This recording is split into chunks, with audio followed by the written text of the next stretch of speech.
第36話心残り。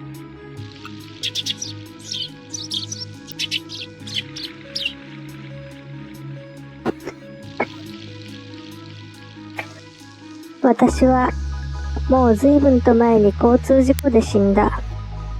夫とは仲睦ましいという風ではなかったが、仲が悪いというわけもない、ごくごくありきたりな普通の夫婦だったと思う。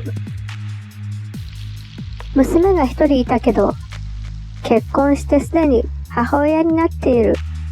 娘の夫も普通の人だ。でも娘のことは大事にしてくれているようだったし、この先も大丈夫だろうと思われた。夫には特に何かを期待していたわけでもない。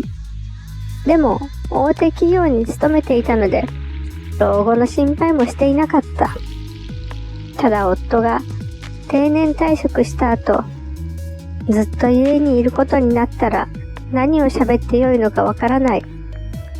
夫は寡黙な人で、可愛らしい会話はほとんどなかった。最初はそれに不満を持ったりもしたが、月日の流れとともに慣れてしまい、そのうち喋らないのが普通になってしまった。ずっと離婚という選択肢は視野に入れていなかったから、夫の定年退職が迫っても、その考えは浮かばなかった。世間では熟年離婚という言葉が流行っていたが、この年になって離婚して一人で生きるなんて想像もできない。逆に離婚を望むなら、もっと若いうちにしていた、と私は思う。会話も特になく、愛情がどれほどあるのかと聞かれると疑問もあるが、長年連れ添った情もある。いい年をして家事もろくにできない夫を一人にしようとも思わなかった。それでも長い間、二人だけで一緒にいることになると思うと、息苦しさを覚えた。夫が定年退職をしたら、パートにでも行こうかと思った。気分転換にもなるし、お小遣いもできる。そんなことを考えていた。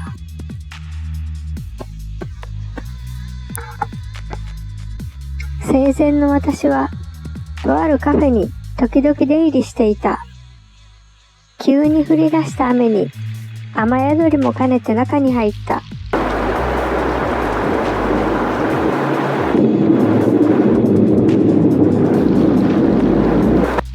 そこで私は、大学時代に付き合っていた頃によく似た若者を見た。些細な喧嘩で、そのまま終わってしまった人だ。ほとんど思い出すことさえなかったのに、その若者を見たとき、胸がチクリと痛んだ。彼と結婚していたら、私の人生は変わっていたのだろうか。そんな思いが胸をよぎった。昔を懐かしむというわけでもないけど、以来私はそのカフェに行くようになった。コーヒーがそれほど好きだったわけじゃない。でもそのカフェのコーヒーは美味しいと思った。それに行ってその若者に会えるのがちょっと嬉しかった。昔の胸のときめきを思い出すようだったから、その午後のひとときが私にはとても安らぐ時間だった。でも亡くなって何年も経った今、私はこのカフェが普通のカフェではないような気がしてきた。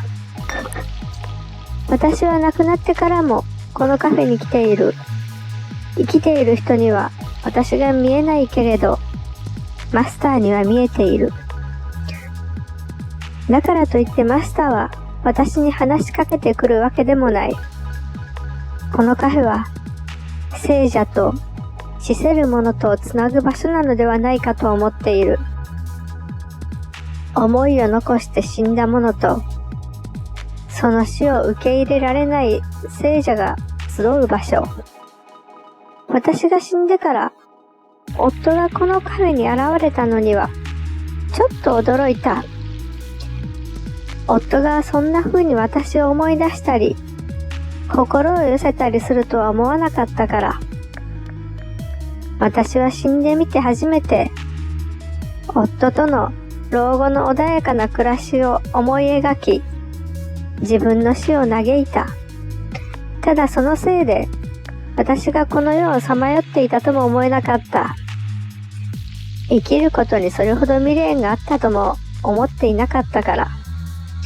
死んでしまうと、いろんな記憶が曖昧になる。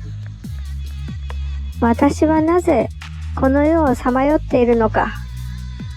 それがこの間、ようやく判明した。私の死を、夫や娘、そして当の私以上に胸を痛めている人間がいた。私の事故は単独事故ということになっていた。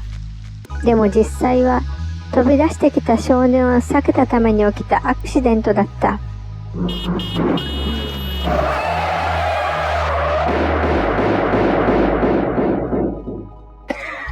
その子はその場から逃げ、自分のしたことにずっと恐れおののいていた。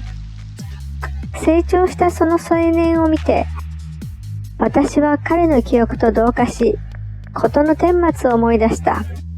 私は死ぬ寸前、真っ青になって震えていた少年を見ていた。ああ、そうだったのだ。この少年が私の心残りだったのだと分かった。ずっと忘れていたのにおかしな話だけど、死という不条理なもとに理屈はないのだ。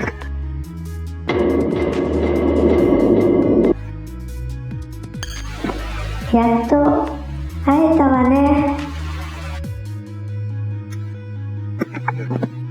だけど、私が声をかけたら、その青年は怯えるような顔をして逃げた。失礼な話だ。なんて思ったけれど、考えてみたら私は幽霊だ。青年に私が見えたら、そりゃあ怖いかもしれない。自分のせいで死んだ女性が幽霊となって目の前に現れて、笑いかけられたら、やっぱり恐怖だ。ならば私はどうすればいいのだろう。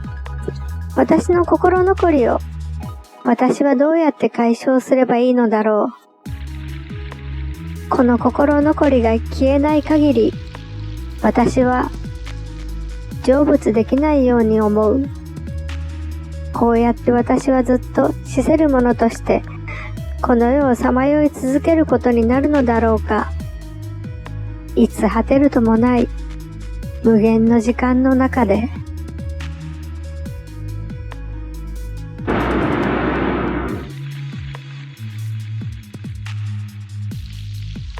でもそれからしばらくの時が流れたある日、ふわっと流されるように体が飛んだかと思うと、私はいつの間にか自分の家に来ていた。そうしたら仏壇と私の家の前で手を合わせているあの青年がそこにいた。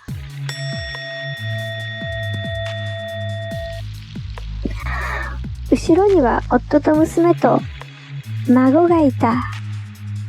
当時まだ2歳だった孫は小学生になっていた。夫はじいじと呼ばれて目を細めている。その光景を見て、やっぱり私もあの光の中に生きていたかったと、今更ながらに思った。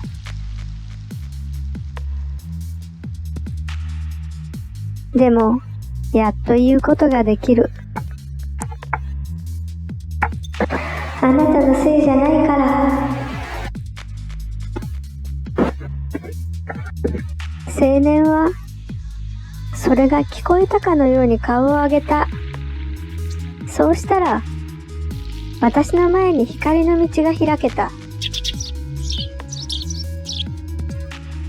ああ、やっと私も昇天するのかと思った。少し寂しい。